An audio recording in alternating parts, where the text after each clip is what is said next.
Hello, Syngap land. My name is Michael Graglia. Today is Thursday, March 16th, and this is episode 97 of Syngap 10, your 10-minute weekly briefing on everything you need to know about Syngap1. I just spoke back 10 days ago in episode 96 about Rare Disease Day and federal advocacy. Today, we're going to get back to good old brass tacks Syngap 10 stuff, community, progress, science, fundraisers, hope, all the good stuff. So this past weekend, today's Thursday. Oh my gosh, the week's going so fast. This past weekend, Ashley and I ran down to San Diego with the boys because we just needed a break. It's been raining in Northern California for as long as anyone can remember, and we were like, we got to get out of here. And Tony didn't have school on Monday, so we were like, oh man, no school, we can go. So we went down to see the Hardings. The Hardings are one of the OG California Syngap families. They've been around forever. One of the first dads I talked to was Aaron. He's been a treasured friend ever since. So we went down there. Monica put up a Facebook post about it with some really cool pictures. I'll put one of them on the cover of this episode. It was awesome. It was great to just spend time with another Syngap family, and it was great to see the Syngap boys hang out, Jackson and Tony, and to see the Syngap siblings hang out, Michaela and John. It was amazing. And I'm constantly encouraging families to do that, to find the families near you. If near means half an hour, if near means 2 hours, figure it out, because it's just such a relief to be able to be with other families. So that was a treat. And then on Monday, fortunately for me, the Fosters were in town. So they live in Kansas City, but they were in town for spring break. So I got to hang out by the pool with Melissa Foster. If you don't know who the Fosters are, you should. They recently released a family video that you can watch. And they also have been getting some press about that video in the Kansas City Press. I'll put all those links in the show notes. Check them out. But a couple things about that conversation. So I'm sitting by the pool, Melissa Foster. Tony's jumping in and out of the pool, and Hattie's running around, and Hattie's siblings are there. And Hattie's siblings know what a Syngapian is because Hattie's their sister. So when Tony's like a little weird, they're like, yeah, whatever. And it was wonderful. It was just like, a group of kids playing by the pool. It felt like I had normal. It felt normal. And, Melissa and Michael looked at me and they were like, wow, Tony can swim. We're like, because Hattie had one of these floaty things on. I'm like, yeah, because it's terrifying. The idea a nonverbal child can't swim. I was like, I taught Tony to swim. Like, he sent him to lessons, whatever. I'm like, every now and then I just pick him up. I throw him in the pool. And for the first couple times, I had to pick him back up. But eventually he was like, oh, this is what you do to get to air. And then, this is how you move. And I was like, let's throw her in. And they looked at me like, you're crazy. I was like, yeah, but let's try it. I'll go get her. I didn't say that. I wasn't that good. I was like, one of us will go get her if she doesn't come back up. So God bless them. They threw her in. And guess what? She popped right up. She swam to the side. Teach your kids to swim, people. Throw them in. Teach your kids to swim. So anyway, it was amazing. It was such a blessing to spend the weekend with the Hardings and go to SeaWorld and then spend Monday with the Fosters and let Syngapians hang out with Syngapians and be able to hang out with another family where I'm not worried about diaper changes and whatever random thing a Syngapian does next. And I encourage all of you, all of us, find the Syngapians near you, hang out with them. It's worth it. I'll tell you another conversation I had with Melissa, and it was fascinating. She said, how's it going? I said, well, it's been bonkers a couple weeks because we've had like 3 or 4 families of 2-year-olds diagnosed lately. 2-year-olds. And I'm like, I've been talking to these families and it's a trip. And it's a trip for them and it's a trip for me. It's a trip for them because, you got a kid.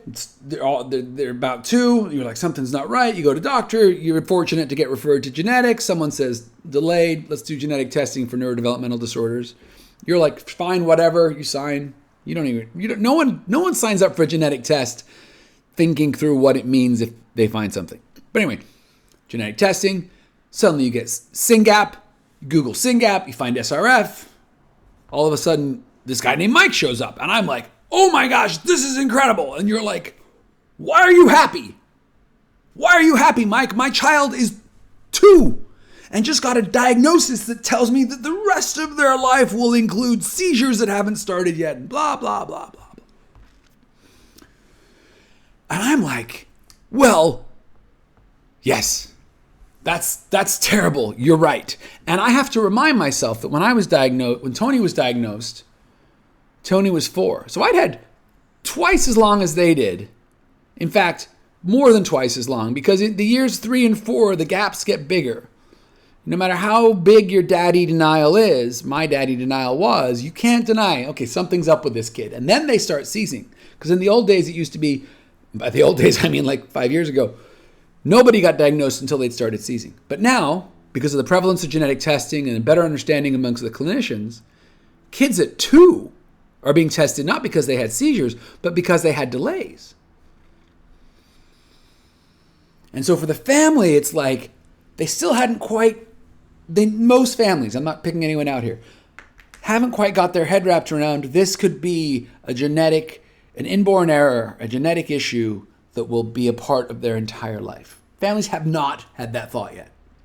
And then when they get that diagnosis, the term forever really is used, right? And then Mike shows up and he's like, this is so exciting. Congratulations, you got diagnosed at 2. And they're like, who are you? Why are you so happy about this? And it's an interesting disconnect. Now, admittedly, we should probably stop letting me talk to newly diagnosed families. And I'm sure someone on the board is going to call me after this. But I'll tell you why I'm so excited for them. Their kids are 2. And in 2 or 3 years, I firmly believe that we're going to have different genetic therapies, different ASOs, AAVs, maybe small molecules that go to the root of disease and help the brain make more Syngap. And if I think about Tony's trajectory, he started seizing around 3. They progressed around 4 or 5, behavior 6, 7, sleep fell apart, etc. If we could have given Tony a therapy when he was 4 or 5 and changed that natural history, how many things would have been different?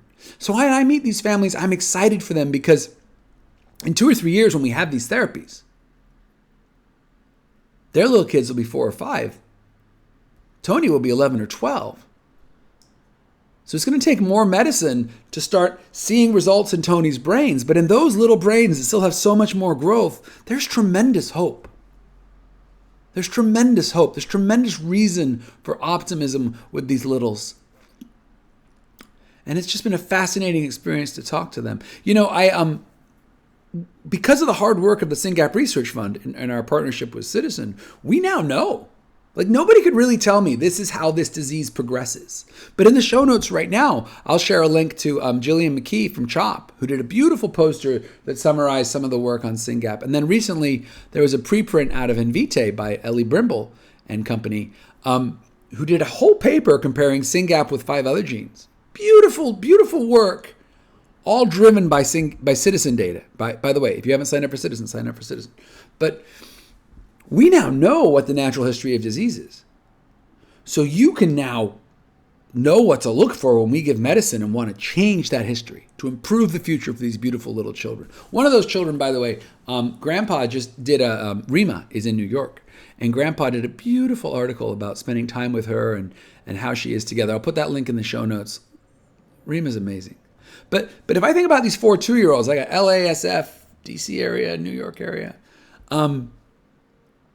and these conversations, it's a new chapter for us, and it tells us that more kids are going to get diagnosed, and that we really need to reach out to these families. Because here's what happens, folks. There are families who, when they get this diagnosis, they are told rare, 1 in a million, blah, blah, blah, and they just go home and they cry and they hug their kid. And at the end of the day, you can choose love or fear. DeMello said this. You can choose love or fear. Everything comes from that. So you can be afraid. You can focus on the fear. You can feed the fear. You can just be worried about everything that could happen to your child. We all do it. I get it. Or you can choose to love your kid and choose to love them for what they are and for what they can do and have hope for their future. Love or fear. Hope or despair. You choose. Fear and despair, no fun. Go home, drink, pull the blinds down, sit in the corner, hug your kid, be sad. Doesn't end well. Doesn't. Love and hope, much more fun. Embrace SRF. Be grateful that we have a community. Be grateful that we're working our butts off over here. Be grateful there are doctors and there are medicines under development and there are not clinical trials. There's research happening right now to find therapies. And be hopeful and help us make these research studies happen. Come and raise some funds. Come and volunteer. Come and do something. Choose hope, people. It's a much better option. So anyway, that's my update on the 2-year-olds. And that was a fun conversation that we, Melissa and I, had by the pool with Hattie and Tony. I had a blast with that. More reason for excitement and positivity. Webinars. So last week we had a webinar from Professor Vanderhagen. It was amazing. Check it out. And then today we had a webinar with Professor Collar talking about some Syngap Research Fund supported work. Again, very promising. Lots of reason to be hopeful there. Make sure you watch that webinar. And then I think our next one is April 27th. So in about a month, Jillian McKee will be talking about that Ciitizen data I told you about, which is it's really valuable for those newly diagnosed families who are like, what does the future look like? And I want to make another point on that. Yes, because of our hard work, you know what the future of Syngapians looks like. But because of the therapies under development, you don't know what the future looks like for Rima and those other little 2-year-olds. Because nobody knows what a Syngapian looks like who's been given an ASO or a gene therapy or a small molecule to increase gene expression, to increase protein expression in the brain. No one knows because it hasn't happened yet. So we are hopeful that what we know and can predict is a potential future for your loved one. But it is not the potential future. It is not the future your loved one will live, because we're all working our butts off over here to get therapies into these kids to make their future better. It's super exciting, you guys. Super exciting. The way you can help: volunteer, raise money, share your data with Ciitizen. I realize not everyone has time. I realize not everybody feels comfortable fundraising. Although, really, please, everybody should fundraise. But everybody's got data. And I encourage every single family in the U.S., share your data via Ciitizen. It is a must. Links are in the show notes. I want to share more good news. In the past couple of weeks, both Stoke and Praxis have had positive news that they have shared. It is not directly about Syngap1, but guess what? Stoke and Praxis both have Syngap1 on their pipelines. So any good news for Stoke and Praxis is good news for Syngap1. The Stoke news is very exciting. So Stoke has a couple of trials. They have a trial in the US and they have a trial in the UK for their Tango ASO for Dravet. Tango is the technology, ASO is the way it will be delivered, Dravet is the disease. They are also going to hopefully do a Tango something for Syngap1. Okay, so in Dravet, they're doing it, I think it's Monarch and Admiral, Monarch in the US, Admiral in the UK. I'm pretty sure I got that right. Might be backwards, whatever. Monarch, they started at a pretty low dose, very safe dose. Admiral, they started at a dose that's a little more aggressive. I don't know why they did that. I'm guessing, this is just me making stuff up, that the FDA was probably pretty conservative. And the UK was like, if you think that's a dose that'll work, start there.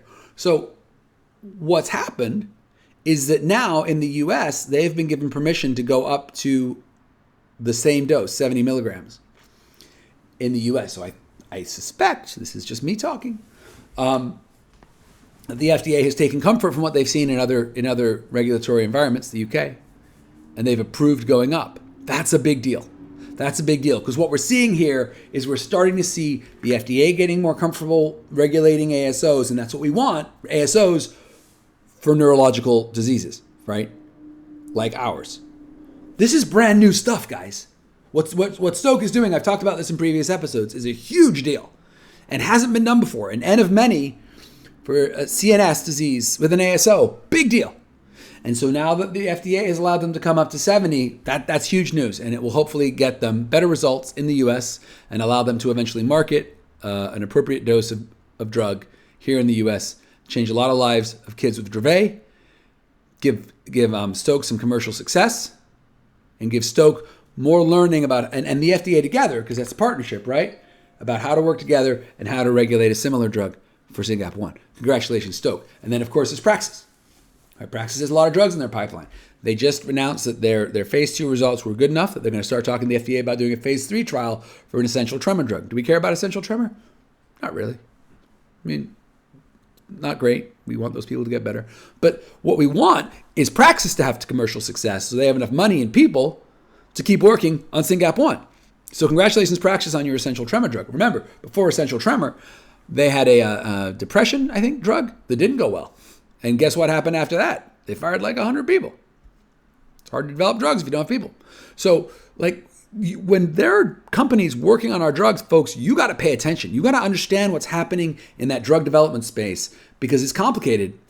And when a company announces they're working on Syngap1, you put them on your prayer list at night. You're like, thank you God, for mom, for dad, for my kids, for my dog, and for Praxis, and for Stoke, and for Regel, etc. Right? This is what you got to do. And if you're like, I have no idea how Mike keeps this stuff straight, I don't keep it straight, trust me. But there's a report you can read. So Global Genes, phenomenal advocacy organization, just put out a Next 2023 report that's worth reading. Links in the show notes, or just Google Next 2023 Global Genes. And starting about page 50, they do an industry and biopharma update. If you're curious about the business side of things, read that. I want to finish up with an update on Sprint4Syngap. Sprint4Syngap is important. It is happening in 46 days, I believe. And guess what? Phoebe's Fight is still in the lead. Phoebe's Fight is still in the lead. Now, those of you who've been paying attention know that traditionally the Tavilla family just owns Sprint4Syngap. But these Phoebe's Fight people, they're in it. I'm telling you. So today, the total for Sprint4Syngap is $53,000. In the lead, we have Phoebe's Fight, and then we have Team Tavilla, Team Rocco, MMA, Grayson, Naya, Teddy, Hope for Reef, Team Andrew, Allison, something, sorry, your name's cut off. Hope for Hadley, Team Kai, Team Sadie, Kilometers for Kai, I think that is. Team Patrick, and Lizzie. Those are all teams that have raised money. Now, the vast majority of that money is from the top three, Rocco, Phoebe, and Tavilla. But I got to tell you guys, we can all do it. We can all raise money. We can all start a team. We can all reach out to our networks. Please use Sprint4Syngap as a chance to A, tell your story to your community. Hey, my kid's got this thing. Come and learn about it. SynGapResearchFund.org. B, raise some money for the fund so we can fund more research. C, have a party. Backyard party, crawl around the pool, call it Sprint, whatever you want to do. But use it as an excuse to get people together and celebrate that there is hope. There are people working. Our kids are going to have a future that hasn't been lived yet. That's why we're here. That's what this work's all about. Thanks for listening. Have a great weekend.